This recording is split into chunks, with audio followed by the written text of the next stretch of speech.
しくったって悲しくったってコートの中では平気なのボールがうなると胸が弾むわレシーブトススパイクワンツーワンツーアタックだけど涙が出ちゃう And welcome. It is episode 76 of the Red Leaf Retrocast, Anime Edition. I'm your host, JD, joined as usual by Tori, and only Tori today. Yes, only me. Only you. It's just the two of us. Is this the first time ever? Yeah, it might be. I think Actually, so. Actually, now that I think about it. Yeah. Normally, whenever somebody doesn't make it, we kind of don't record, but, you know, this time is kind of a special, special situation, so...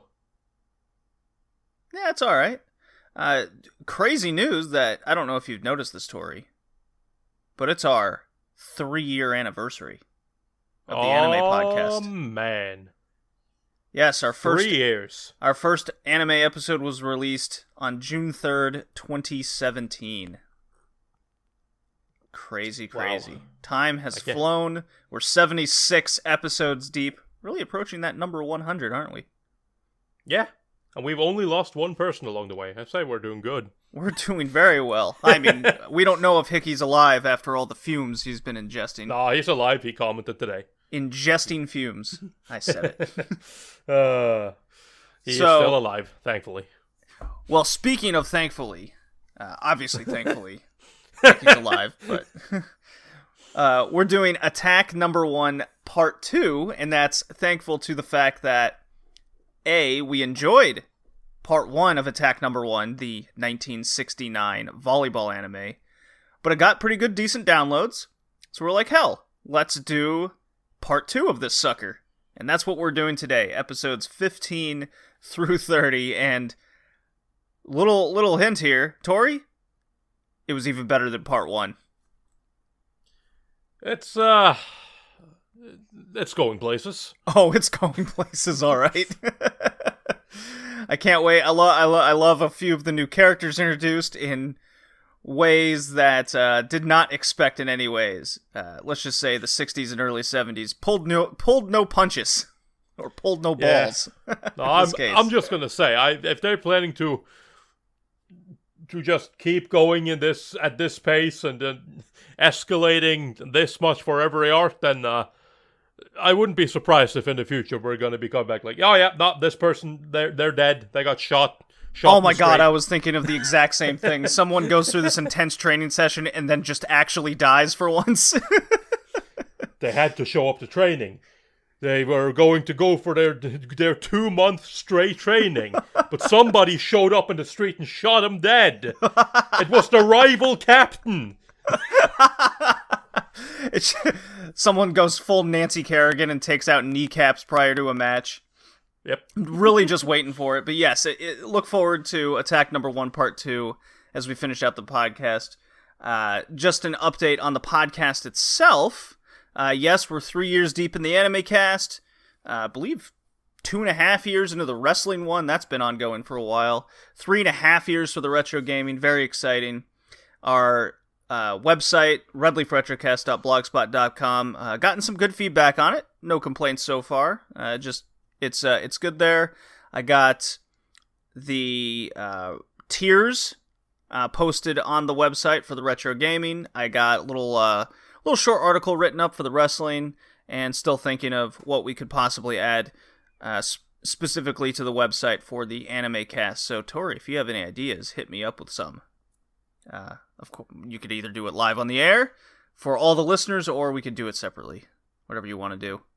Oh, I mean, I have no ideas right now. Yeah, so we'll think of something special for the website. We are officially on iTunes again. Tori, how about that? Woo! Yay!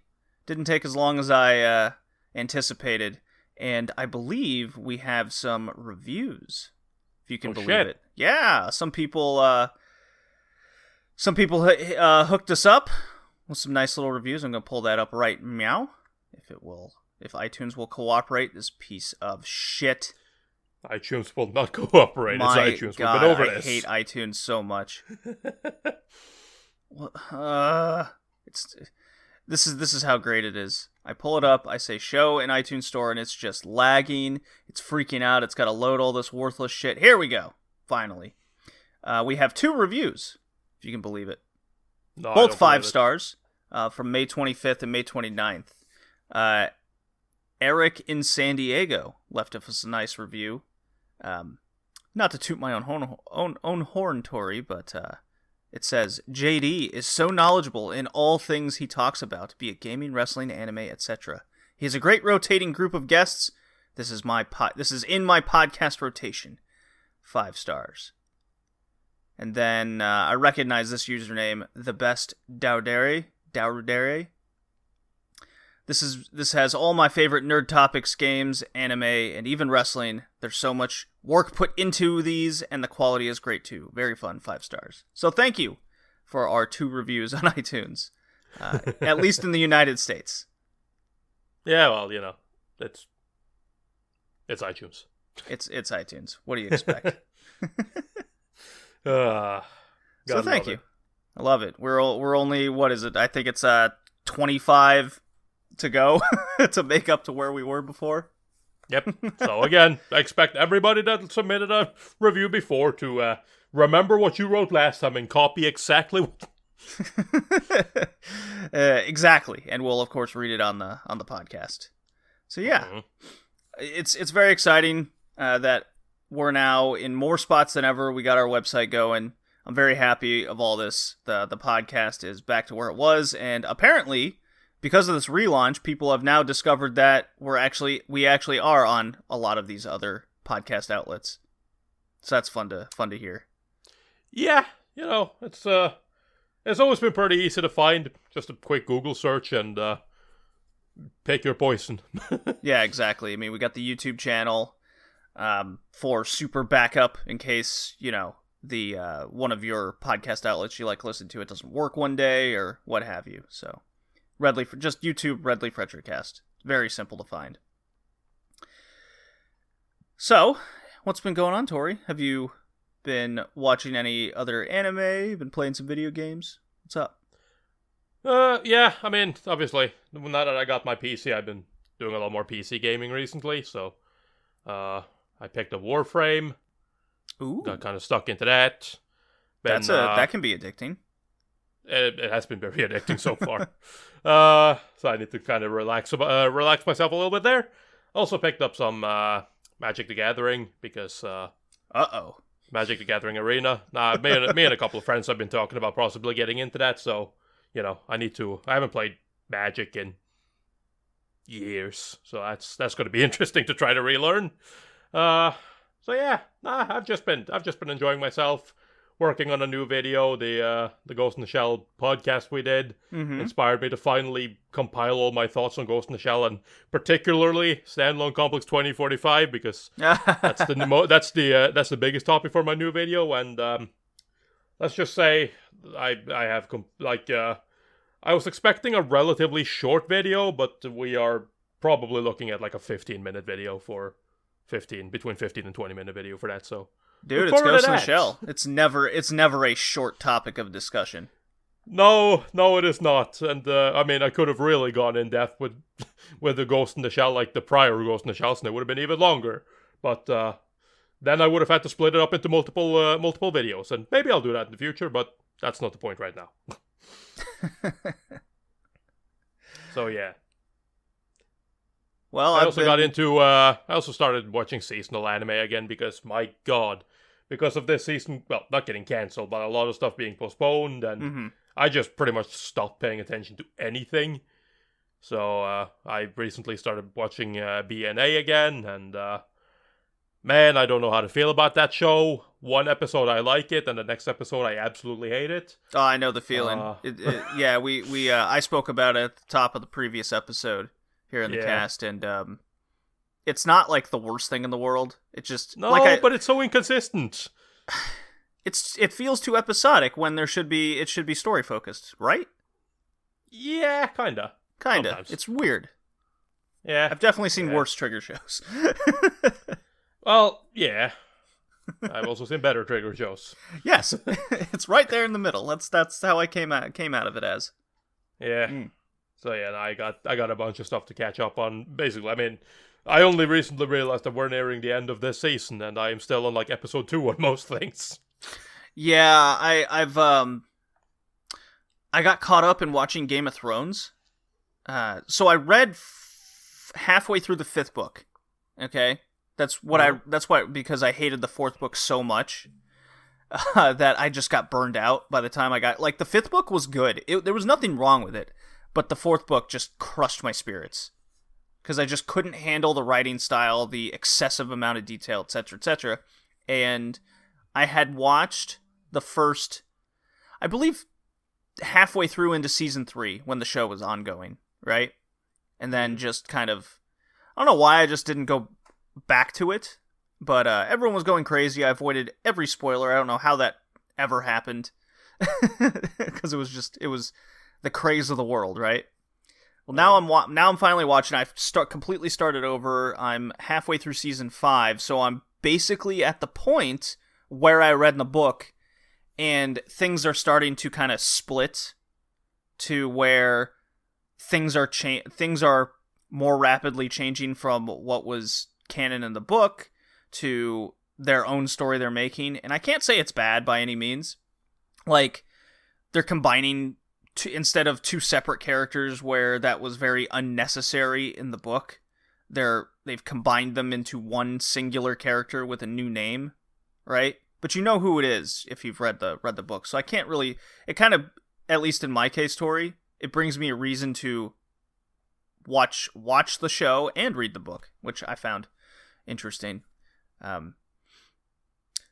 Very much enjoying it. I've heard I shouldn't watch the last season because everyone gets angry. Yeah, I heard that. Yeah. So that's I'm never going to be a problem for me. I think I watched like 2 seasons of Game of Thrones and I didn't like it. So. Oh, what didn't you like about it? Just very slow, or what? No, I just don't particularly. I don't know.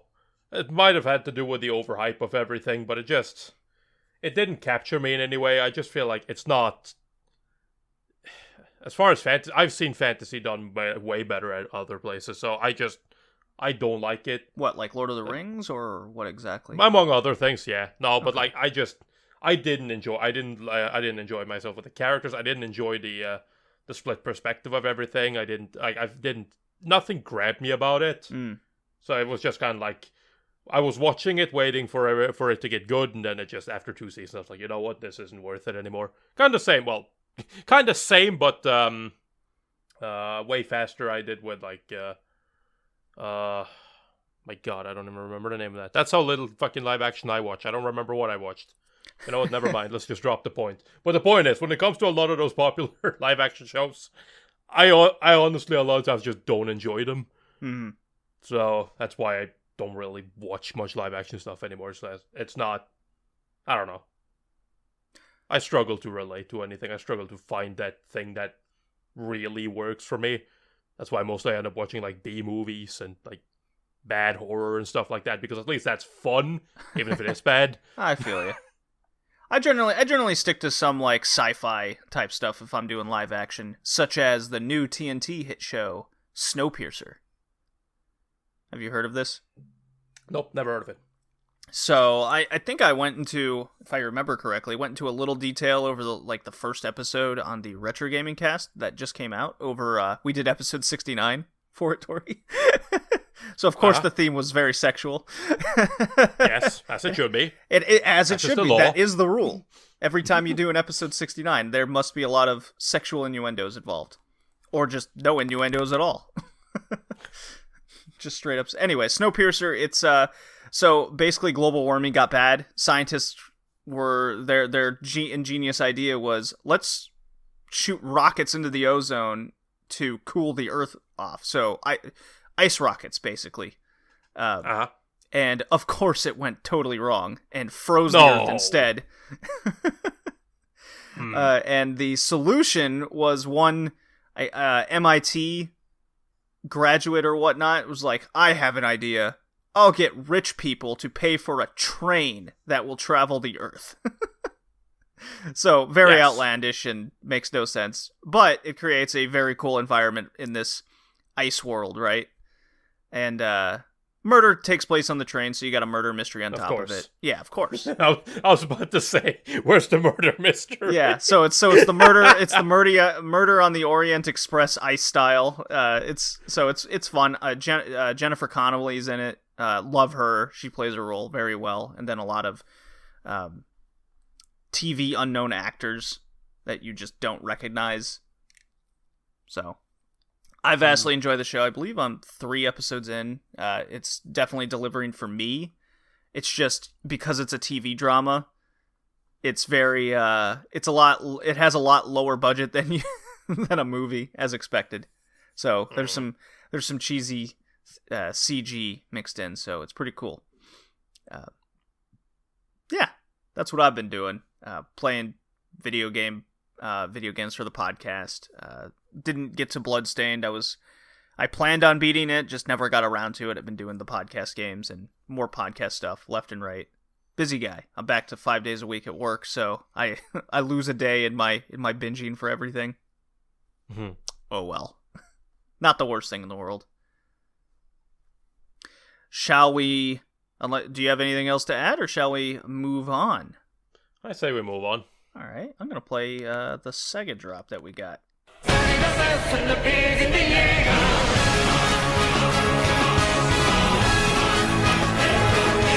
Sega! I like that Attack on Titan Sega drop, Tori. I'm sure you do. I do. Yeah. I do. So, Tori, this is your last Quest episode that you're doing? Well, it's technically beside my my quest.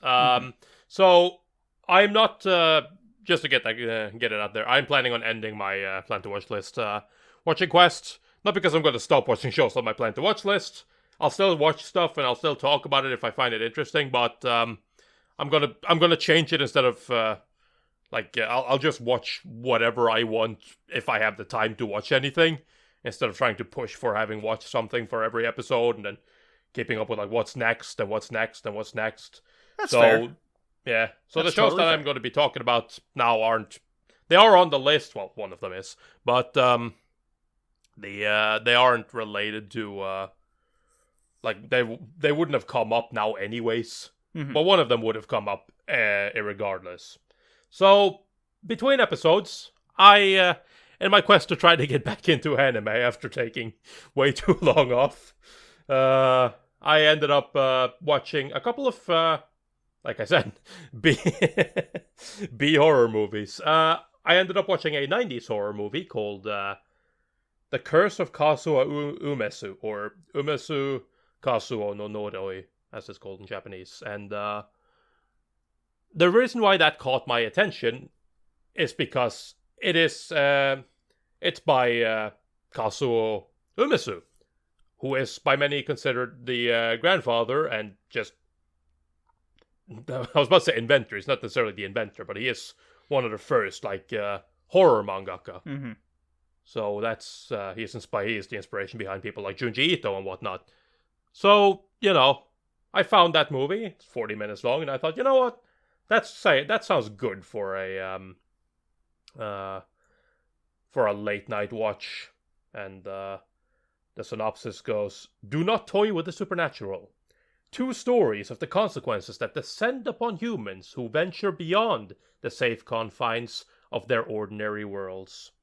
When a gorgeous girl named Rima transferred into Masami's class, she is not only jealous, but also deathly frightened of her. While the boys in class are tripping all over themselves to get to Rima, Masami's having nightmares of a ghastly visitor and finding scars on her body come morning.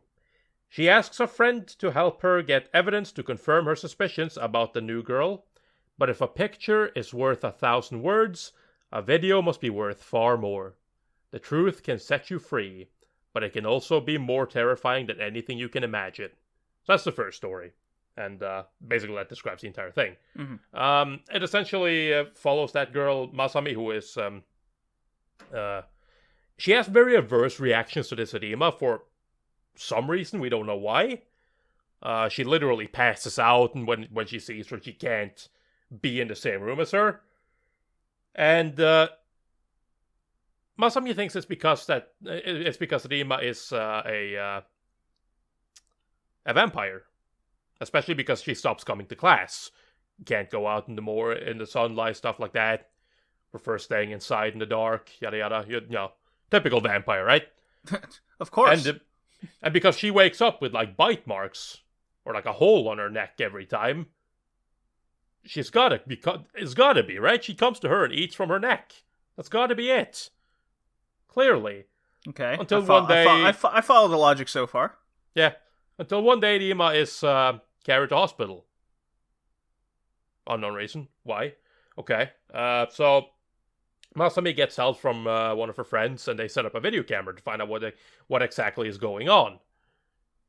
And Masami doesn't want to watch the video, but her friend does, and he basically just runs away after watching it. He can't handle what he saw.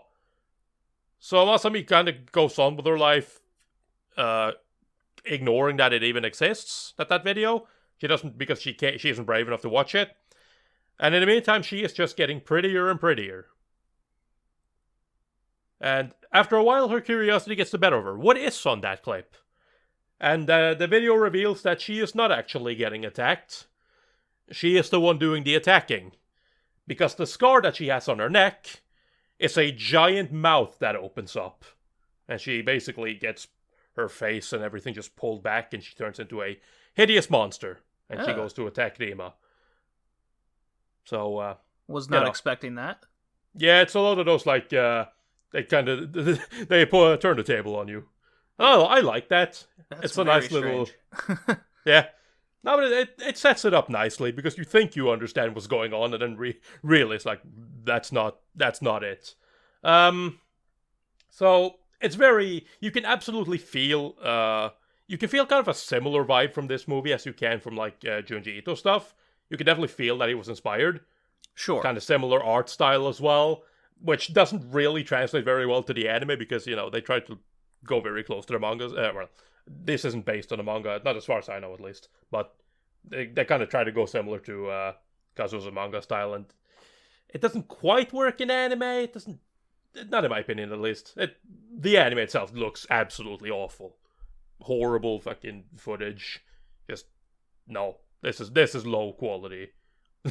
Let's Very low quality. It's Takahashi Studio. Not too familiar with them. Let me see. Me neither. 1990. Ah, that's why. They've done 3 things ever, according to my anime list. Yeah. Monkey Punch no Sekai Alice and Dokushin Apartment, which is a ecchi comedy. Mm. So 2 ecchi comedies and then this. Yep. Nah, but that's fine. I mostly watched it for the interesting, because, you know, Kazuo Umezu is behind it. And the other story is, the synopsis here is, Shy Miko and her far more outgoing friend Nanako are enjoying their summer vacation, trying to make the most of their youth. But when horror movie marathons aren't thrilling enough, Manako sets her eyes on a new target, an abandoned mansion at the edge of town, said to be haunted with 2 other friends in tow. A reluctant Miko and a gung-ho Nanako enter the mansion. Soon, everything that can go wrong starts going wrong. Only luck or a miracle will allow them to manage to escape the mansion with their lives, their sanity, and even their sense of reality. So yeah, you know, kind of that stereotypical, like, teenagers watching horror movies. Then, you know, oh, look at that mansion over there. It's haunted. It's said to be haunted. We should go explore it. Nothing ever goes wrong there. Why? Of course not. Nothing ever goes wrong. So they go to explore it, and then they meet up with 2 other friends who are also out, and curiosity apparently got the better of those 2. So, you know, they all go in, and they kind of they spend a lot of time in there, walking around. But apart from jumping at their own shadows, there really isn't anything going on in there. There's a creepy doll that they find, and some paintings of a really beautiful woman, but it's kind of dead. It's not haunted at all. There's nothing wrong here. Until, they turn around and there is something in the corner. And what, JD, do you do when you see something that you can't quite make out in the corner? Well, obviously, you go right up to it, you tap it on the shoulder, or look at it. Incorrect. Oh. You take the doll and you throw it at it. Hey, what are you doing? Yeah, no, that's literally the reaction. The fucking scared girl, she is like, wait, what are you doing? And then the other girl just takes the doll and throws it. Because, gotta check, right? gotta make sure that you know what that thing is. Christ. It might just be a shadow after all. You don't know. So, shock horror. The thing turns around and it turns out to be a monster. And it goes after them. And as they try to escape, they are all slowly being sliced into pieces. Awesome. Getting their arms and legs and necks just sliced off. And it all ends with Miko falling down the stairs, passing out, and then waking up in bed the next day. Oh, no problem, eh? And she goes to school, where she meets her friends, who are all alive. Oh. But they're still maintaining the scars from when they died. The Oh. one girl has scars on her feet, the other one has on her arms, and Nanako has the scar on her neck. Oh. That's odd. This is creepy. So they decide to go back to the mansion to find out exactly what happened. And as they go up, they don't find anything, but they do find something laying on the ground, kind of decomposed. So they turn it around. Leftover bodies? Yep, they turn it around, and it is in fact Miko's leftover body, as she is now dead. As she is then, having a little bit of an existential crisis, then what am I? As she then turns into the monster that killed them, and her 3 other friends just turn into body pieces again and die. Oh. That's weird. Mm-hmm. Yep. Doesn't quite add up. Nope, it does not, but it's horror. It doesn't have to. Alright. My God. Yeah. It's not, it's an interesting take. I find stuff like this very interesting, not because it's necessarily super good. It's not scary or anything like that, but it's a nice different kind of thing to watch. It's never going to be something that anybody's going to go out and be like, oh, you should watch this. This is really good, or, it would never have been on anyone's radar, but, just because it is by a famous horror mangaka / actor / romance writer / comedy writer. It's a neat little thing. Question. But, yeah. So, you have a new gaming PC. Do you have Game Yes. Pass, or have any intention of getting it? I have 3 months free of Game Pass, and I don't know if I'll continue getting it after. Why? Okay. So you currently have Game Pass. Yes. Okay. Have you played World of Horror yet? No. So that is a Junji Ito type inspired horror game. Oh, yeah. That's the Kickstarter thing, isn't it? Well, it is out, and you can. It's something I think with you on this horror kick, or at least watching a bunch of these things, you would at least have an interest in trying this out. I had to play. Yeah, I I don't played think it. so. I played it for the Modern Gamecast, and it's very unique and different and pretty cool. It has a lot of those RPG simple, Yeah, okay. very simple elements to it. It's Yes. definitely something I'd recommend checking out. Yeah, I've seen it. I don't particularly like the style of it, Aw. so I doubt it. I mean, it's free and takes like no time to download. You could at least try. I could, but I could also play other games, Ah, come on. like Warframe. No, come on. Uh. Don't be addicted to free awesome games. No, of course not. But yeah, no. So that was one. And just quickly, I also watched Ayakashi Japanese Classic Horror, which, for those of you that don't know, it's an 11-episode series produced by Toei Animation, and it is the prequel to the other Yeah, Toei air quotes. Toei horror series. Yeah, the other Toei horror series called Mononoke, which I absolutely love. A lot of people like it. Yeah, and Ayakashi is essentially, or Ayakashi Samurai Horror Tales, as it was called in English. It's kind of a it's like an anthology series which takes on three different kinds of stories. We have Yotsuya Kaidan, which is episodes 1 to 4, which is which is like a retelling of a classic Japanese ghost story written in the 18th century, which tells the story of Iemon Tamiya, who is a ronin, the samurai without a master, a rogue samurai, if you will. Mm-hmm. And he marries a beautiful woman named Oiwa, while secretly killing her father, who would not accept him. Basically their entire marriage is built on a lie. And one day, another girl falls in love with him. And they kind of get him to marry her because Oiwa she has had a kid, and she is very sick at the moment. So, there's no love anymore in their relationship, so he decides to basically marry somebody else. And in the meantime, just in order to ensure that he would agree, they decided to poison Oiwa, so her face essentially melts. Oh shit! That's some That's some hardcore shit. Yep. And a whole bunch of stuff. Honey, I love you, but I gotta melt your face. And he so the obvious conclusion to every love story. Yeah, Iemon also tells his servant to rape her. Oh, which he tries to do, but he can't do it. And you gotta have one person with some morals. Yeah, and Oiwa essentially kills herself in the end. So in order to save face, Iemon decides to also kill one of his former servants who tried to run away with some medicine for his master. He basically kills him, and they tied him to a door, and they throw him in the lake. Well, he thinks that everything is now A-okay. Well, obviously, you can't have weak servants. Of course. But the problem is that he then starts being cursed by Oiwa. So he sees her ghost pretty much everywhere. So he kills his new wife, because he thinks it's Oiwa. He also kills her family, because he thinks they're Oiwa. And he basically pretends to be dead, as her mother pretends that he's dead, and tries to go into hiding. But he can't.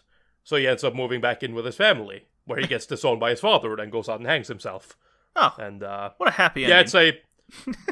Yeah, I mean, that's the curse of Oiwa. The curse of Oiwa is to have Iemon's entire lineage die, so everyone dies in the end.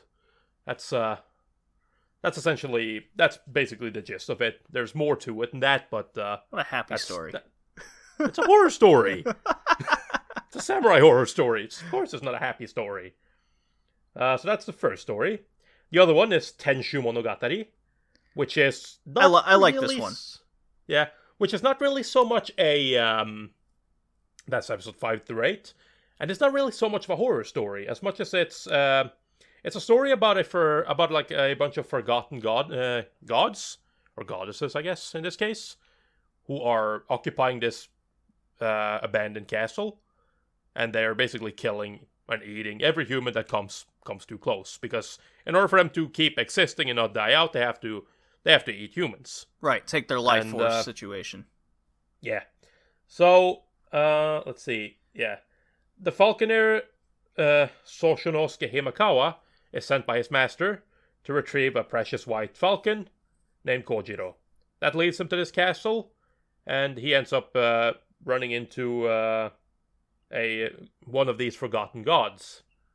And he kind of falls in love with her. Well, he's very intrigued by her. She's very beautiful, after all. They're goddesses, they always are. Of course. And the story basically turns into this kind of forbidden love situation, because since they fall in love with each other, but since she is a goddess and he is a human, they can't. Nobody's on their side, obviously. Everybody wants the goddesses dead on the human side, and everybody on the goddess's side wants her to kill him, and everybody else that sets foot there. So it's more of a drama. It's more of a love drama than it is a horror story. The horror comes from the fact that it's supernatural beings and whatnot. But, yeah. So that's Yeah, you see the story throughout a lot of anime, especially when it gets a little darker, and just this general story of God and human coming together. I believe there's a few episodes in what's it called? Natsume Book of Friends. That happens a few times to my memory. I believe it's in Mushishi as well, at least once. Yeah, they come up a lot, and they kind of twist the story a bit, but this is kind of that original beginnings to it, which I think has a lot of merit in at least checking out. It's Tenshu Monogatari, which is a play by Kyokai Isumi. Again, these are, like I said, classic Japanese samurai stories, essentially. And the last one, which is episode 9 through 11, is the Bakeneko arc. And the reason why that is important is because that is where, if you've watched Mononoke, that is Mononoke. That is where we're once again reunited. Well, once again, this happened before. That is technically our first introduction to the medicine seller. And the kabuki play, like ukiyo-e style that we know from, that I know and love from Mononoke, and it's true here as well. And it tells the story of the Bakeneko, a ghost cat, a monster cat essentially, a cat that is haunting this samurai, this family that's on the it's essentially on the rand of I was about to say bankruptcy, not that, but like they have no money. In order to kind of gain favor with other families, they're trying to have their oldest daughter marry into some rich family. Yeah, it's based on that superstition of the cat's paw will grant either, luck and fortune, or meet a bad fate, or something or another like that? No, it is not. Well, the cat in Japanese, just cultural and history, has a lot of different meanings, and we see it in Natsume's Book of Friends, Neko Sensei, right? Yes.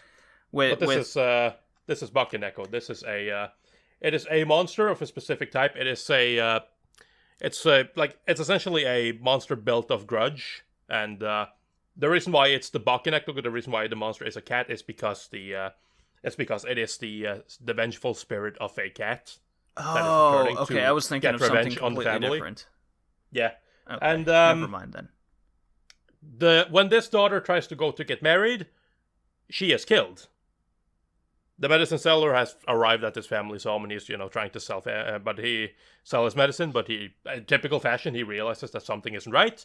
And the moment she is killed, he jumps in and he puts down a bunch of wards to ward off the monster. Right. And basically gets kidnapped by the family, ask questions because they think that he killed her, and yada yada yada, all of that stuff. I remember this.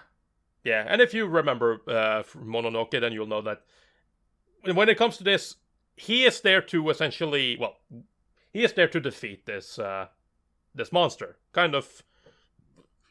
It's kind of Mushishi, but instead of just being there and kind of recording whatever's going on and trying to deal with it in a peaceful way, the medicine seller actually tries to kill the ghosts because they shouldn't roam the human world. But he can't do that. He has a katana that can kill ghosts, but it can only be unlocked once he knows the ghost's form. Its name? Well, it's its form, it's its reason, and it's its name, right? One more. It's the who, it's the who, it's the who, it's the what, and the why. Well, yeah, but the who is the form. That's the thing. He needs to know what it is first. Right? That's because he doesn't know. It's the form, it's the reason, and it might be the name. I don't know, but I doubt it. Yeah, because the who is the name, the what is the form, and the why is their reason. Sure. But okay. Anyways, the point is, right? Unlike in a lot of things that happens in Mononoke, this one kind of ends differently because it's not. He doesn't actually ever find out all three. They get overrun by the ghost, and he tries to unsheath his katana, but fails because, again, he doesn't know all the reasons. But he thinks he does. But the reason he doesn't know is because, as it turns out, the family has been lying. Their reasoning telling that, the reason why it's a cat is because they slaughtered a bunch of cats and whatnot and stuff like that. And but that doesn't seem like that big of a reason for why this cat would have such a horrible vengeance. So when the Bakeneko essentially overruns them, it ends up showing him the reason. Why is it holding this grudge? And we essentially get to see one of the former masters who went and essentially, the way he told him that he saved the girl from her fate as she was about to be, sacrificed to the gods. But what really happened was that he kidnapped her, kept her locked up in a cage, and raped her, and beat her, and basically just kept her as his own pet. I'm getting the feeling these aren't happy stories. These are not happy stories at all. And this one really hits, and you can absolutely see why out of all of these, they decided to extend the Bakeneko arc into, and the tale of the medicine seller into Mononoke. Because this final arc, it hits hard. It really hits hard. Like, when they get going on everything, when you start learning the truth behind everything, it's just, my god. Like, it hurt. It legitimately hurt hearing the reasoning behind this haunting. The reason why the cat is, or the reason why it's a Bakeneko is because the cat was a cat that had snuck in and kind of kept together with this woman who was being tortured. And she, instead of saving her own life, she kind of gave it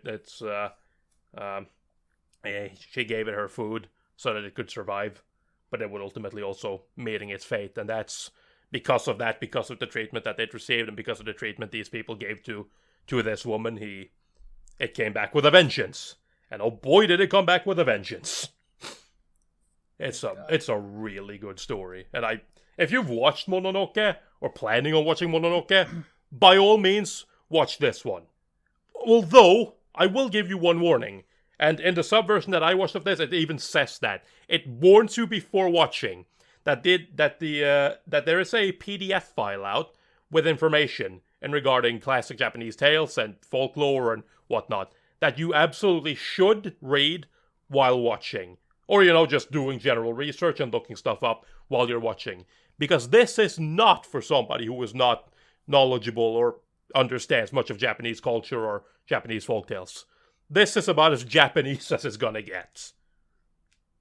It is not an easy show to watch. Even I had to stop the show. I say even I, as if I'm an expert of fucking Japanese culture. But, it's not often that I have to stop a show multiple times and end up looking things up because I'm not entirely sure what they're talking about.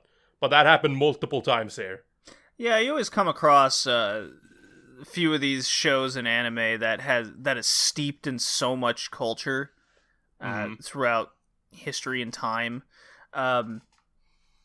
Hozuki's the show Hozuki. I think that's right. Hozuki no Reitetsu. Yes. Yeah.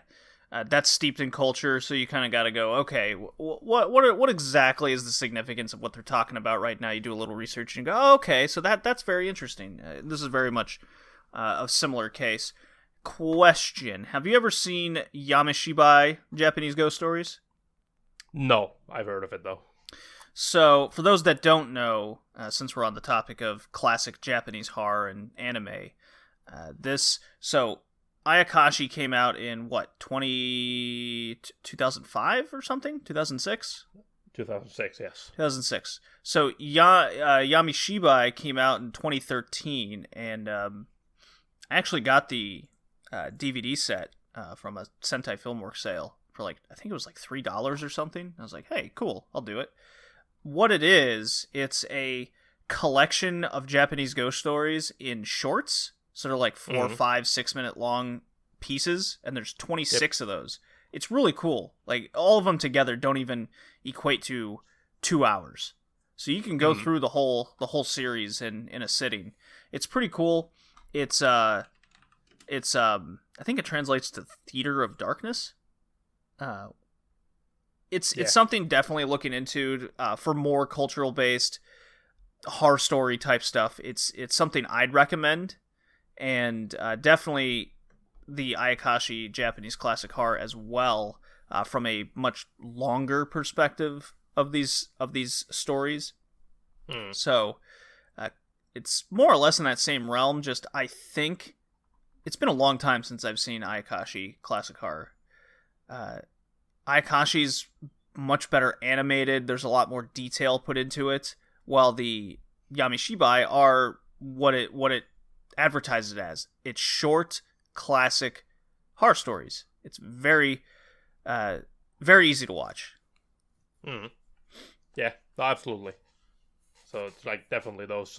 But yeah, Ayakashi, Mononoke, Yamishibai, those types of shows. It's like if you're interested in Japanese horror at all, you should absolutely watch those. Yeah. So good time. Especially Ayakashi and Mononoke. There's nothing like recommending horror in June, right? Yeah. Well, as far as I'm concerned, it's always time for horror. It's always time. In these trying times, really, really hit into that despair. Yes. Yeah. Where's my infection horror? Yeah, right. Jesus. I guess we could watch some vampire thing where they treated it like the virus, like a virus. Yeah, but those aren't good normally. No, they aren't. These are actually good. I like these. These are very good even. So does that do it for that? Yeah, no, that's about it. All right. Not bad. You got three recommended, well, 2 recommended shows and then one of just historical value of the 1991. Yeah. Okay. Let's see. What am I gonna play today? City Hunter? Black Clover? Sure. You know what? City Hunter, Bebop. please. That's what I'm going with. Okay. Yes.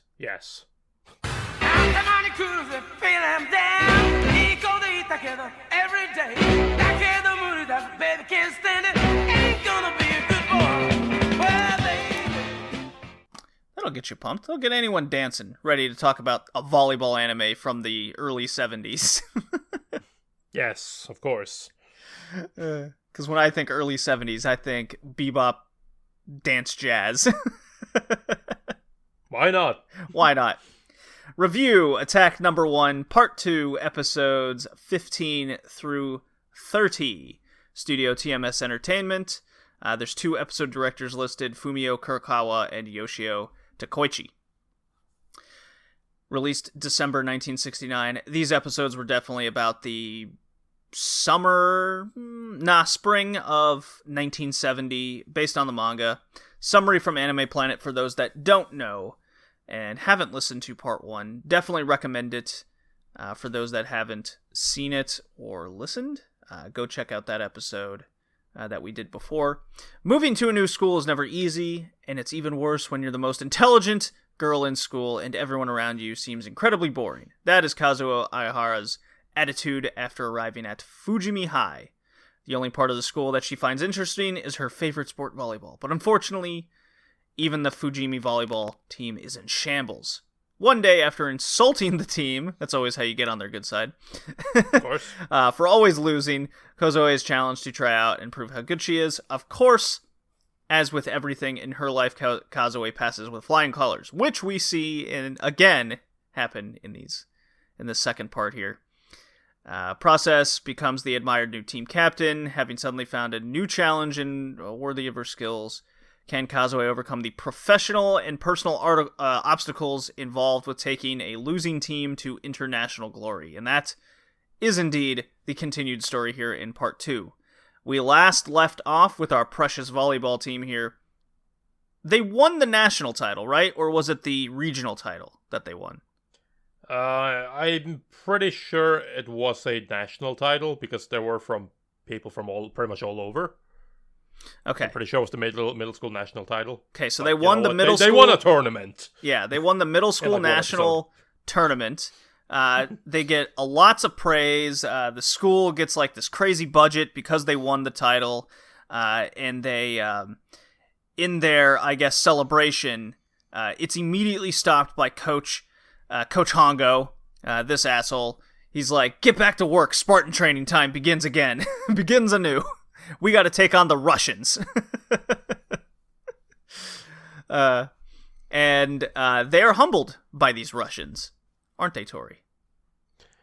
Yeah, I mean, there's a lot of stuff going into it because, like, the coach, like, Hongo, apparently, way to do anything is to just be like, you know what? I'm just gonna sit this one out. I'm gonna quit as your, as your fucking teacher. I'm not gonna be your coach anymore. So you just figure stuff out, and then, they're like, yeah, we can do this, and then, they take the first set against the Russians, being like, this is easy. Right, the Russians are just, hanging out, talking, it's like, hey, get a load of these whatever. Japanese kids. It's like, that's it? Alright, time to smash him. So, 2 quick sets later, and they were absolutely destroyed.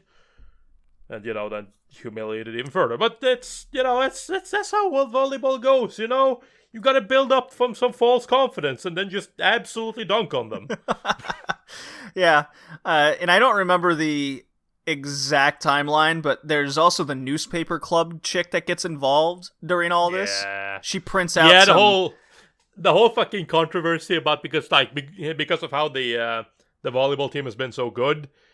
So, everybody, like, all the clubs are losing, like, time, they're losing their locations, like, nobody can use the gym anymore, except for the volleyball club, and, volleyball club practice is extended, so everybody else has, like, less time now, and things like that, and it's just a whole mess, and now they want to build a new gym, and everything be in dedication to the volleyball team, and the fucking newspaper is just not having it. Yeah, ripping them apart. It's basically one-sided bias fake news to an extent, which I found hilarious. Very timely, in fact. Yeah. Yeah. They constantly break down our main character, Kazuo. Kazuo. They always call her arrogant and conceited throughout this arc that we're seeing here. Even though she's just going, yeah, we won. Why wouldn't we get a new gym? We're awesome. Well, I mean, I can think of a few reasons why you wouldn't get a new gym.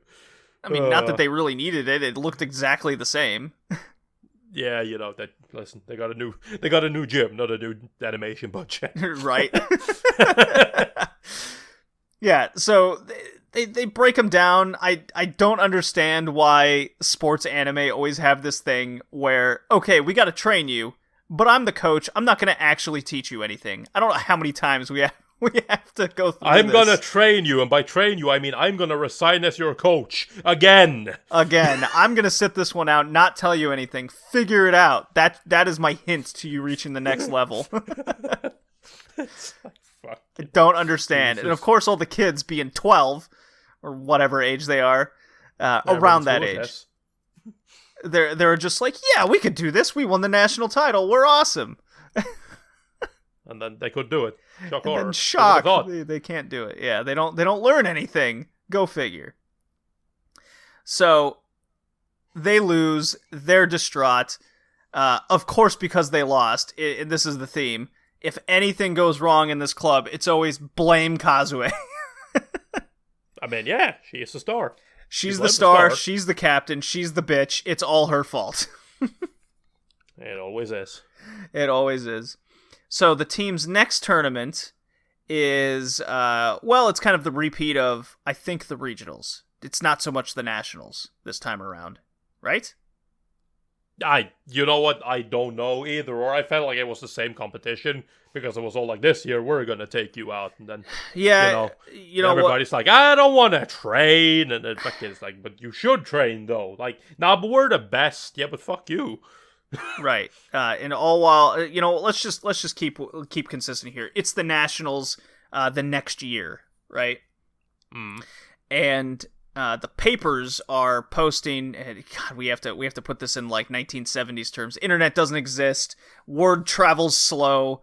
If there's anything sports oriented going on, it's going to be posted in the papers. And they're one of the I think it was the heavy defensive team that they ran into trouble in the first tournament is now concentrating on a bigger and better offense. They got their defense down. Now they're going to be on the offensive. Oh, how strong are they going to be in next year's tournament?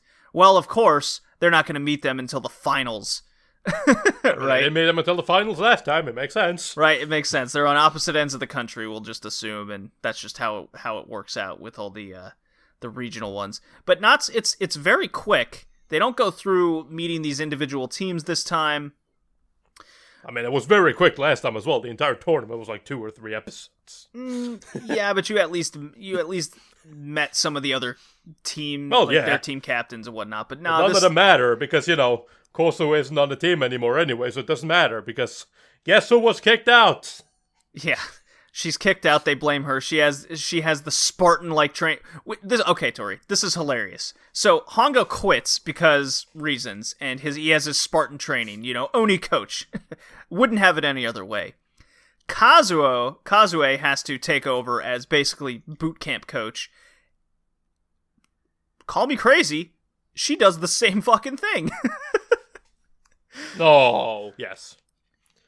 And we see the return of something. Do you remember in the beginning when we figured out that Kazuo couldn't play because she had a heart condition? Right. But, it turns out that she didn't actually have a heart condition. Right. Well, it's the same thing. The girl who passes out from Kazuo's harsh training, well, guess what? Well, she has a weak heart. Oh! She also has a heart condition.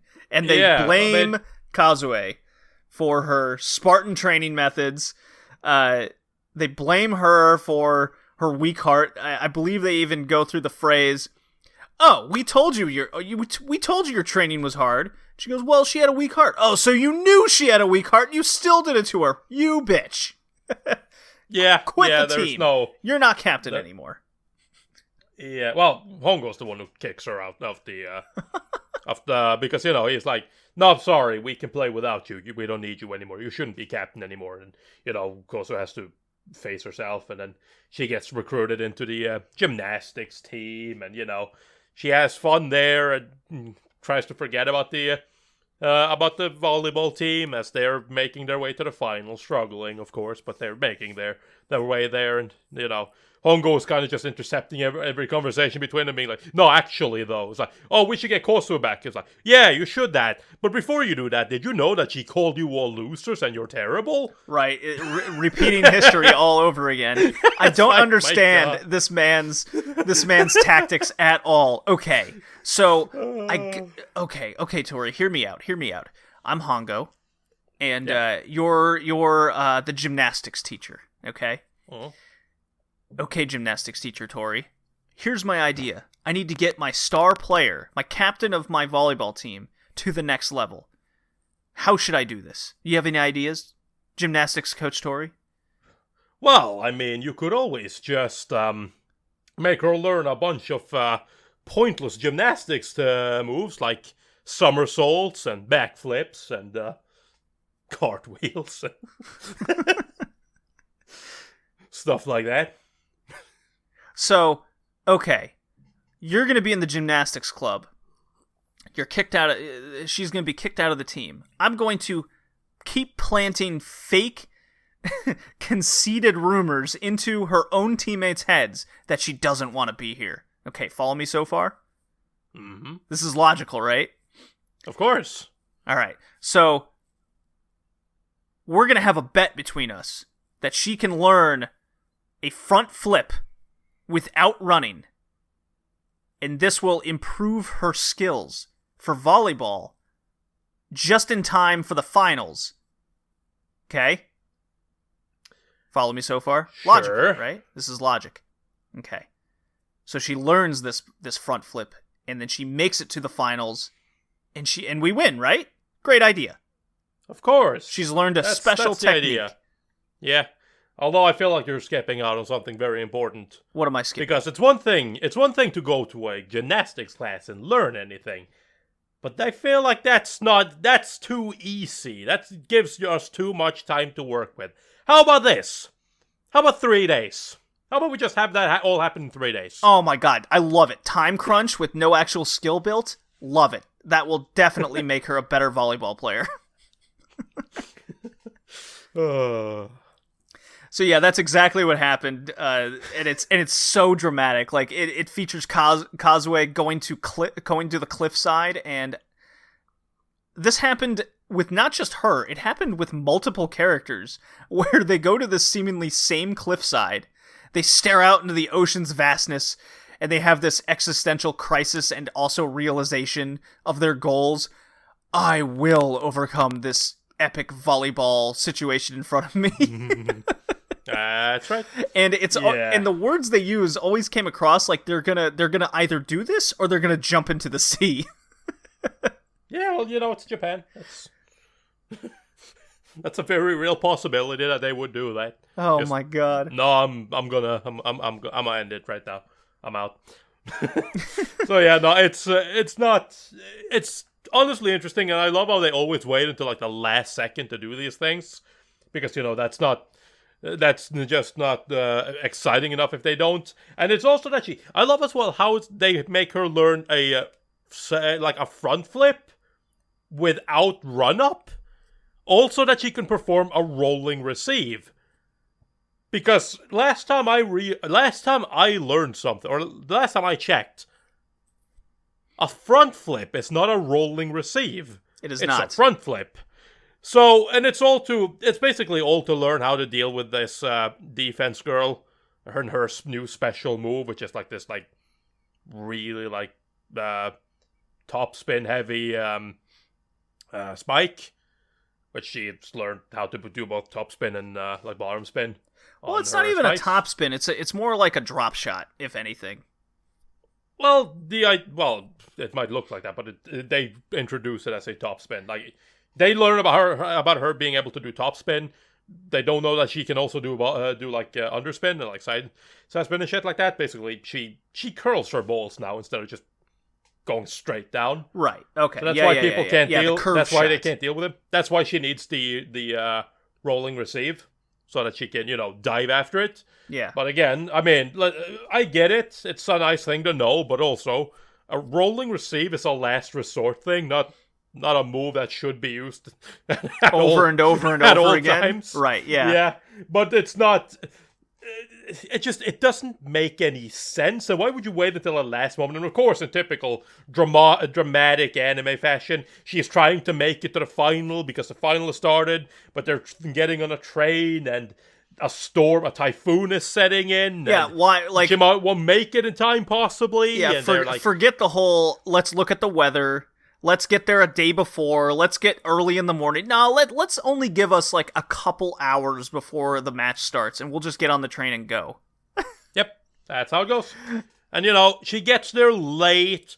The team has managed to hold on just in time, but they're about to lose, and then Kazuo just shows up, and they're like, there she is, throw her on. And everybody's we're so happy to see you. And I'm like, that's not how this would go down at all. Well, you know what I don't know about the rules at this point. I don't know about the rules at this point, so maybe she could just enter the game without having been registered as a player. Well, however, you know what, Tori? I'm still entirely convinced that her team would not accept her on there, considering the fact that their coach has done nothing but shit talk her the entire time. There's a lot of loopholes here, but let's play. I'll play devil's advocate here. It's a club. It's not an actual registered team, so I assume that they can just go, they're in the clubs, or her name never actually left the list. The coach kept it on. It's the same thing. They have different rules. But you can also see that the players are in desperate need of a win. They're like 1 point away from losing the entire match. Game, set, match, the whole deal.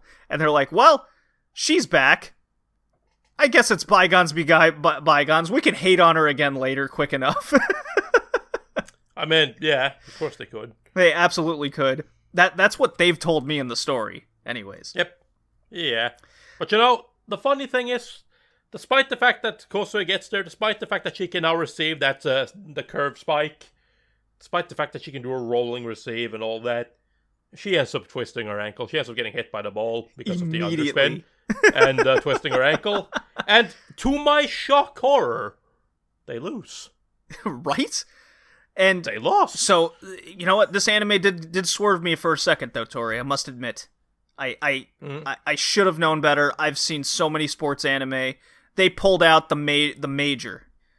The anime major, the baseball one. Hardcore injury. this girl's taking a beating. She's all bruised up. She's just dirt everywhere. Maybe she can take it. I mean, we have seen her take 100 serves to the face because that was part of her own boot camp training. Oh, it's too hard? Oh, yeah? I can take it, too. Throw all the balls you got at me. So she takes this just utter beating, and I would be remiss if I didn't mention that before she showed up, the fans were booing the team. Yeah, the soccer captain guy. Yeah. God. Boo, they suck. They're terrible. It's like, all right. I guess it makes sense. It's so funny. But like at the same time though, it's so cheesy. I also love it because, typical like 70s animes, like they couldn't afford having multiple guys in the booth at the same time because of audio issues, so right. They have to do it one at a time. It's great. Every time, whenever there's anything like crowd related, like when people are talking, it's always just like, everyone shut up, I'm talking, now you're talking. It's like, yeah, you suck, shut up. Next guy, yeah, play better. It's great. Like that's how that works. So yeah, anybody that's ever been to a stadium before and watched a real sports match, you know exactly how that works. Of course that's how it works, right? One person gets up and says something, that sits back down, and then somebody else does the same. That's always how it goes. Well, yeah, you got to go into business for yourself as a Mark fan in the stands anyways. So yeah, this anime did swerve me. So she's all beaten up. They call time, and they go to the sidelines, and the coach goes, I'm taking you out. You're too injured. And I'm like, oh my god, are they going to actually do something smart and intelligent? And then Kazuo says, no, coach, I gotta stay in. So he insists, which is usually the opposite, right? We usually get, are you sure? Okay, do it for team spirit, fighting spirit, right? Gotta do it for my team. I will risk permanent injury for my team. We've come this far. The coach does insist. No, I'm pulling you out. I'm replacing you. Because they're just going to target you. And Kazuo goes, nope, I'm staying in, coach. And then they have a stare off. And then he goes, well, prove it to me. And she starts bunny hopping on her busted ankle. They stare off some more. And then she stays in. And like you said, Tori, Kuma shock.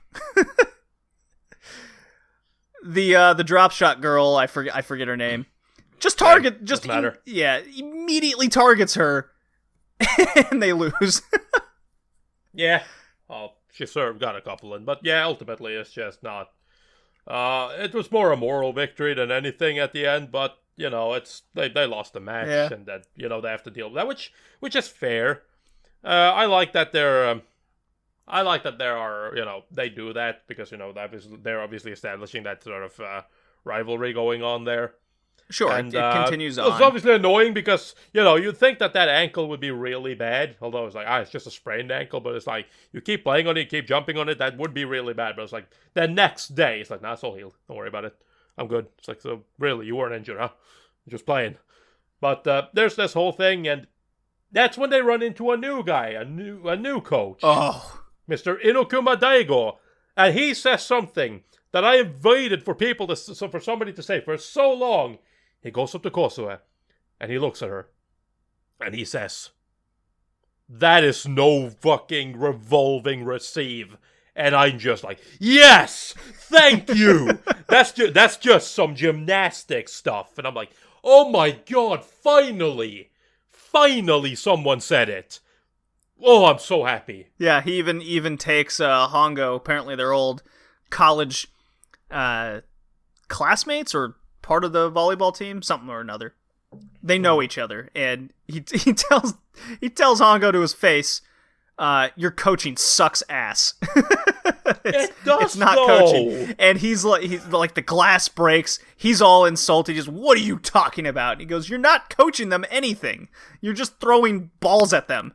And I'm like, oh, just like you, Tori. Quitting the team every time something happens. And I'm like, oh, this guy actually knows what he's doing. They even give him a whole backstory. Like now, I believe they said he was the ex-North Korean coach. Well, he was the ex-coach of many teams, but He rose to fame because he managed to take a basically just dead-beaten North Korea team to Yeah. the nationals, And- facing off against the strongest team. Okay, so I did Russia. read that right. Or Soviet in Union. In the synopses on Google, whether it was Wikipedia and a couple other things, it kept saying South Korea. Yeah, no, North Korea. Yeah. So the anime said North Korea. So I thought I was like, I swear I read North Korea multiple times. Anyways, so when I saw North Korea, it hit me, and I went, uh-oh. I have a bad feeling about this. Because I don't know if you know, Tori, but North Korea kind of has a reputation. Yeah, a little bit. Yeah, a little bit. So we get to our final arc, our final episodes here, and that's when our characters Kazuo and Midori, whom we haven't really spoken about, but it's almost like Midori has her own agenda to her, where she's the voice of the team, where she always bitches out Kazuo for one thing or another. Well, they both get chosen along with our defensive girl. The three of them get chosen to the national team that's going to represent Japan going forward. So there's it's like the 12 best, as they're called. So the three of them are chosen, and they were also introduced to a new girl called Michiru Sanjo. Okay, and let me pull up. I put this out on Twitter as I was watching last night. Let's see. I just gotta find it. Bear with me. I should have written this down. That's Yes, you okay. should've. It's not gonna be hard to find. Here we go. So Michiru Sanjo has her own backstory, and she hates volleyball. Oh, she hates it, but she's really good, Tori. And they give her this whole backstory without actually our main characters here knowing why she's doing what she's doing. But we know. And to recap Sanjo's backstory, her parents died. Of course, so Yeah, that happens. nice anime trope there. But it gets better. She's also bullied for having dead parents. So we got two checks in the bingo box here. Then we get her spirits up with her uncle. He's gonna get a good job. They're gonna go away. They're gonna live happily ever after. Scratch that immediately. He's dead. He dies in a traffic accident. Truck-kun Part 2 has come. So we're almost at full bingo here. Well, then we're told she goes off into an orphanage, and it recaps her brother dying at college in a volleyball team accident. Oh my god, we got full bingo. Everyone's dead. It's all because of volleyball. We got the truck taking out her uncle. We got the full-on course of this girl's life is as tragic as it could possibly be. And that's when we're introduced to her in an orphanage with a knife. The knife has come back to stab the volleyball, just like it did in season 1 or arc 1 here. And she's just going to town on this volleyball. Give me my brother back. I hate volleyball. I will get revenge on volleyball by playing it for the national team, I guess. I don't understand her. By making everyone else hate it? Yeah, I don't know. It's absolutely as melodramatic as it could possibly be with the most over the top, everyone dies in her family backstory, and it cuts to her. I can't wait until future episodes where she ends up coming down with something as well. Maybe she ends up getting paralyzed from her waist down or something. I don't know. No. You know something's gonna happen. Oh no! I predict she'll have a heart condition. Revealed. She'll have like a heart attack from overexhaustion, and she'll be paralyzed, just like our coach here. Whom, you know what? I'm getting ahead of myself. So, cut to Sanjo now, on the cliffside, as one does. This one has trees. Luckily, they're not birch trees. And she's holding a deflated volleyball that she holds very dear. And she proclaims her revenge across the cliffside out into the sea that she will, I guess, win the best out of the 12, the captainship. Yep. It's absolutely insane. It's hilarious. It's so over the top. Sanjo's the best, worst character ever. And Now that we know who Sanjo is, we get introduced to Daigo's, well, his own Spartan-like tactics, and they make Hongo's tactics look so tame, don't they, Tori?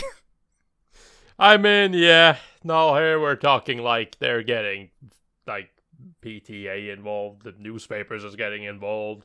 Everybody's like, this guy is literally torturing middle school girls. Oh, how bad can it be? Well, he wants to completely break it down, because his entire thing, when everybody shows up, right, when everybody's like, okay, what is your speciality? What are you good at? And then everybody basically says their name and what they're good at. And after that, he's basically just like, yeah, forget everything you're good at. Or forget everything, because you're not good at it. And thinking you're good at anything is just going to get in my way. You suck. You're all terrible. You fucking don't deserve to be here no matter what. And if I hear anyone complain about anything, if you cannot take my training, if you say you need 10 seconds to catch your breath, you're out of here. Get the fuck out. My low-key, my favorite part was Kazuo and Midori. They get to the kitchen and they ask for water, and the woman goes, "No water. Coach says you can't drink anything until it's over. You can't drink anything until after practice," which is just the worst fucking tactic. Of course they need water. Jesus Christ. And they wonder why these girls are passing out in the middle of school lessons and at the dinner table. Well, that guy, he doesn't know anything. He's just like, academics.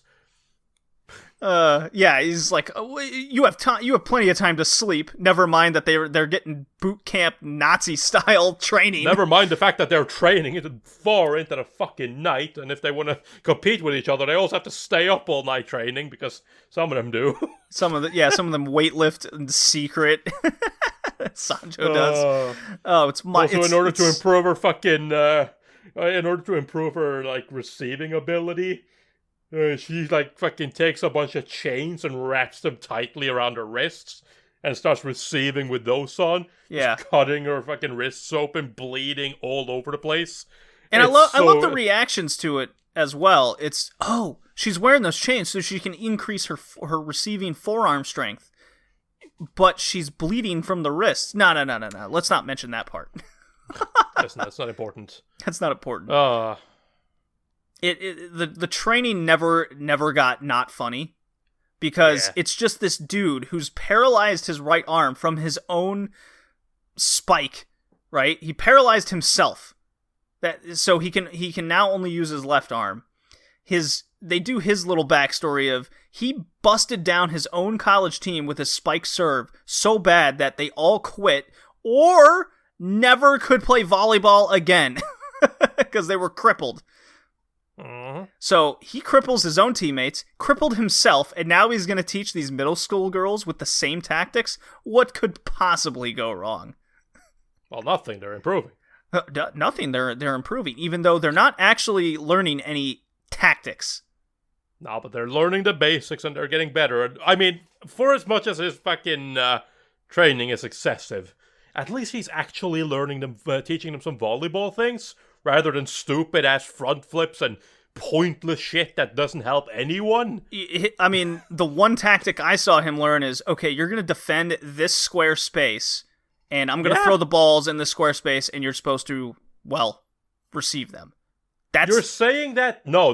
That's the extent of his training. It's nothing else. He specifically broke down the fucking the ground and how they would divide up their fucking positioning and how big their area of defense would be. Did you see Hongo do that shit? No. He basically just didn't tell them to do anything. He basically just quit the team and be like, figure it out yourself. At least he's actually teaching them something.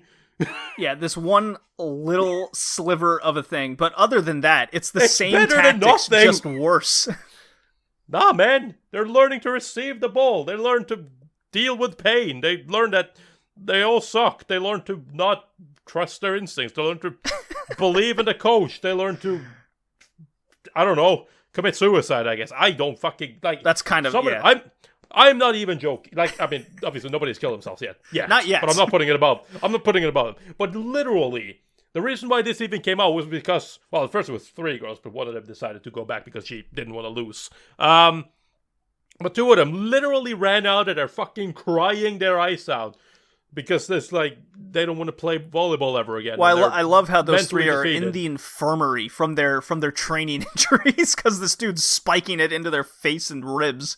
Fucking spiking him into their ribs, and as they're laying down, he just keeps going. Like, no, you're not done yet.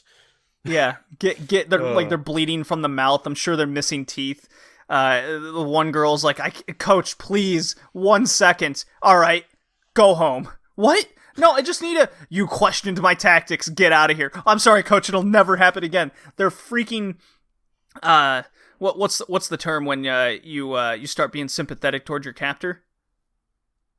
Stockholm Syndrome. Stockholm Syndrome. They're full Stockholm Syndrome / animals at this point, where they must listen to their coach. No back talk. They full conceding. It's absolutely crazy. So these three girls are in the infirmary, and they're going through full PTSD of it all. I can't go back there. Let's run away. Like it's a prison sentence, right? Let's escape tonight. Yeah.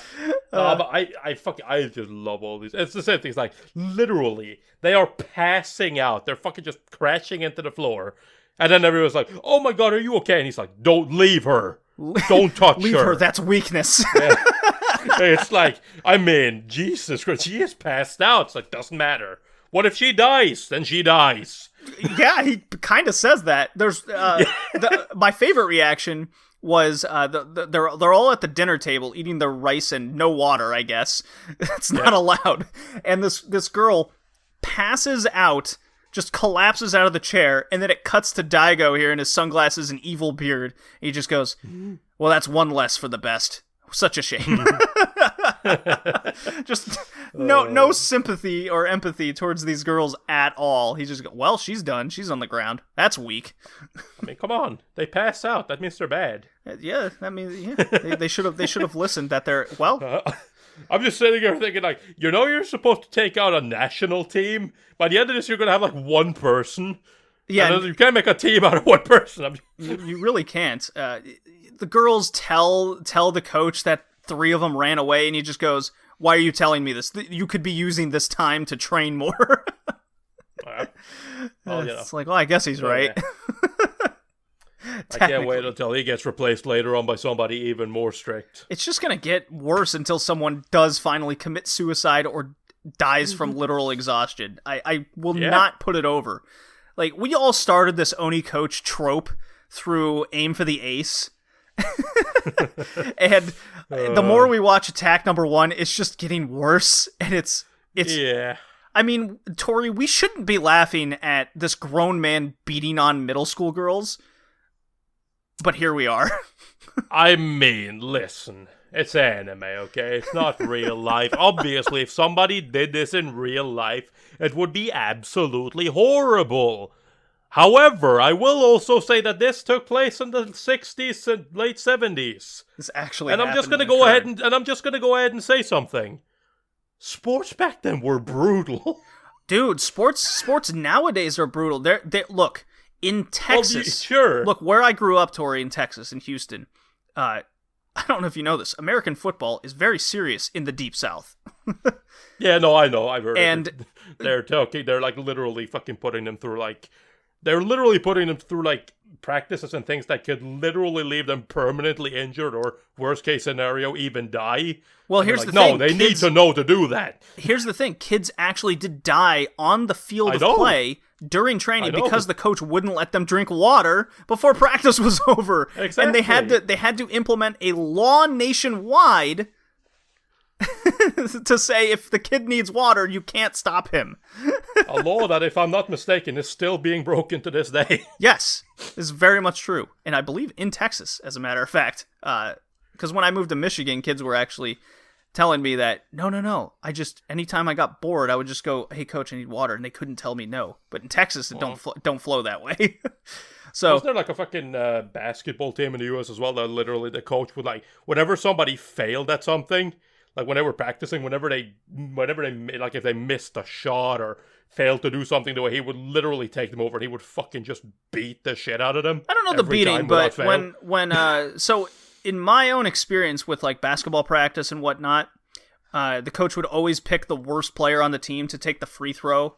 at the end of practice, and if he missed, we'd all have to continue running line drills with no water. That was a real thing I had to experience, and needless to say, did it lead to bullying of the worst player on the team? Absolutely. Yes. And don't you dare miss. That is the coach's fault for putting so much pressure on the worst player and setting him up for failure. So because they were supposed to fail. Yeah. Absolutely crazy. So there is some realness to Oni coach here with his Spartan beating tactics. Not so much to boot camps during school hours where they're taken away from their families. You get to spend 24 hours a day here, and oh, by the way, your school grades also count. Ah, shit! So we got to study too. Man, now I'm just waiting for the day one of their parents, like somebody's parents, are going to show up and they're going to yell at that dude, and he's just going to walk up and beat their ass. Like, I hope it happens. Tell me what to do. Beating my daughter. He smacked a bunch of people, but he hasn't beaten anyone up yet. Well, so we're in the middle. Yeah, the arc ends kind of at the climax of the training, and the reporters have just arrived because the two girls have quit, and they of course say their grievances, and the parents complain. The PTA gets involved, and the reporters show up, and of course they see this dude chucking the balls as hard as he possibly can at these girls, and they're bleeding, they're getting their face smashed in, and the first thing the reporters say is, "Oh, this is terrible, it's like they're tamed animals." And then on a dime, the third reporter goes, "But wait, they're not rebelling. They're training. Oh, this must be okay." I'm like, no, you had it. You had it with the trained animals part. They are literally animals beaten into obedience, or they can't disobey the master, right? But because they're not rebelling, it's now okay. I couldn't believe my eyes, but yet I totally could believe it because this is attack number 1 we're watching. Are you okay? Yeah, I'm fine. I just have a few broken bones, some broken ribs. Coach says it's okay to bleed from the ears. Bleeding, brain damage, the full package. But I'm all right. I've gotten better, kinda, a little bit. Yeah. The anime is exactly where we left off. It's 1970. It's exactly what you expect. It's a lot of stop motion, rinse, repeat animations of the girls taking 1,000 balls to the face. The same motion. The same cliff. When are we replacing the balls with steel balls? Just, Yeah, the chains on the wrists, I was asking. like, dear God, we've reached next level. So, prediction for part 3, because we are definitely doing part 3 at some point. I'm expecting, the girl who was like, what's her name again? Sanjo? Yeah, Michiru. Sanjo, yeah. She's doing that jumping training to fucking try to get better at jumping. I'm just expecting her. Eventually she's going to be able to jump that, but then that's not going to be enough, so she's definitely going to fucking tie weights to her feet and try to jump it. Just to get even better. That's definitely something that's going to happen at some point. Chains on the ankles? No, but like chains and weights on them. Yeah. Like just, fuck it, we're going all in with that. You know what? I'll expand on that. I think she makes it, but when she lands, she breaks her leg. Yeah, absolutely. Yeah, and then she contemplates suicide because she can't play volleyball anymore, and she's been kicked off the team for weakness. How dare you break your leg in training? Also, prediction. Corso's going to be fired from the team. I'm expecting that right now. He's going to tell her to fucking get the fuck back home. You know what? And then twist, she gets back on the team, and she's captain. Oh, yeah, of course. Of course. That's going to happen. But we already know how that show likes to treat her. So he's absolutely just going to be like, you know what? No, you don't play here. You don't go here. I did think it was funny when Kazuo confronts this dude. It's like, I know your backstory. You beat your last team into submission, and you paralyzed yourself. Did you tell the team? No. Then what the fuck are you doing here? Yep. And of course, that's when Sanjo spreads the rumor. The female trope of, oh, she went alone into this man's office. Clearly, she tried to butter this dude up. And then she Yep. tells the team, she's like, I only told them the truth. Like, you didn't see anything, bitch. Yeah, I only said you went there. I just didn't say anything. It's like, I fucking... Also, though, to be fair, applause to this show. That's the first time ever Kazuo has just gone and been like, but I didn't do it. And then everybody's like, you know what, I believe you. I'm like, wow. Well, no. That's a first. Midori believed her, of all people. The other ones as well. They believed her afterwards. When Midori went around telling them, they were like, yeah, you know what, that makes sense. It was like, that's the first time that's ever happened. Very shocking how that all unraveled before our eyes. Crazy. This show's crazy. It's mental.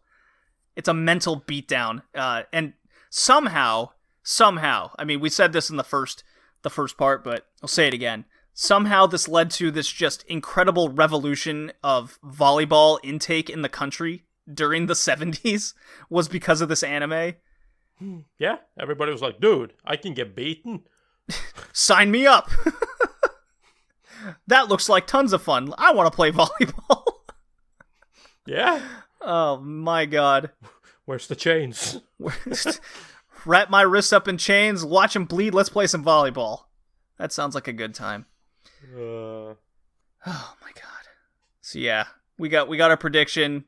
We got our, let's see. So I originally gave part 1 a 7. I'm sticking with a 7 with part 2.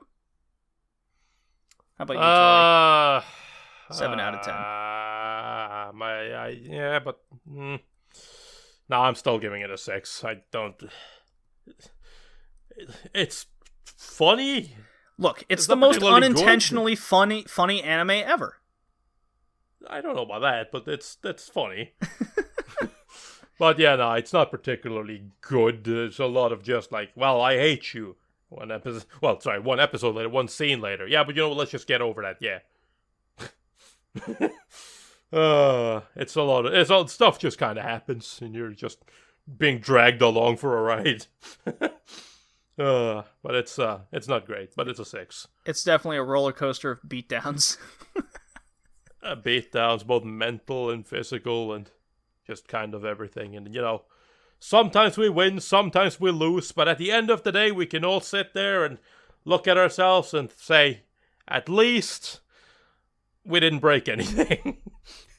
Well, I mean, she only sprained her ankle, I suppose. And exactly. We've only seen, I guess, taped up injuries. We haven't seen anything horribly disfiguring happened yet. It's coming. It has to, right? Someone has to be paralyzed or something. I broke my arm and suffered a heart attack. Why the heart attack? Well, I mean, I could see someone's chest getting concaved with all these balls going right into it, and then it pressurizes the heart too much or something. Something insane that they'll explain to us. I broke my leg in training, and then I went to the doctor to have it checked, and he said I have a heart condition. That is their go-to problem with all these women. We've seen it happen twice now. So I mean, at this point, if they start getting any more heart conditions, I'm just going to go ahead and say, like, there has to be a reason why all of these fucking middle school girls are getting heart conditions. I'm just saying. I wonder if that was like their original diagnosis for asthma. You have a heart condition. I mean, considering the fact that they literally go, you have a heart condition, and then like right after it's like, I don't see any signs of it anymore. It's like, that's not something that just goes away. I mean, come on, you got to go with the heart. You got to go with what's in your heart. It must be your love for volleyball that made the heart condition go away. No. No. Jesus Christ. Cat's like all over the mic. Yeah, it's a cat. Hey, he's sure a cat. All right. So that was a rambunctious-filled Attack Number 1 Part 2 episode. This was a lot of fun. And we got another episode for our next one. It's Part 3 of Legend of the Galactic Heroes, episodes 55 through 86. And after that, we only have the rest of the series left. How awesome is that? Man. We're gonna end up That's something. We're gonna end up reviewing that entire show. I don't think many people can say that about their anime podcast. And I don't know. we are kind of like a third away through attack number 1. Officially. Yeah, man, we're going at it very slowly as well. So. That is not as slowly okay as with we're me. going through touch, though. I'm just, putting that out there. But yeah. So look forward to our part 3 episode of Legend of the Galactic Heroes. That's next. This was episode 76 of the Red Leaf Retrocast. See you next time, guys. peace. 女の子だもん涙も汗も若いファイトで青空に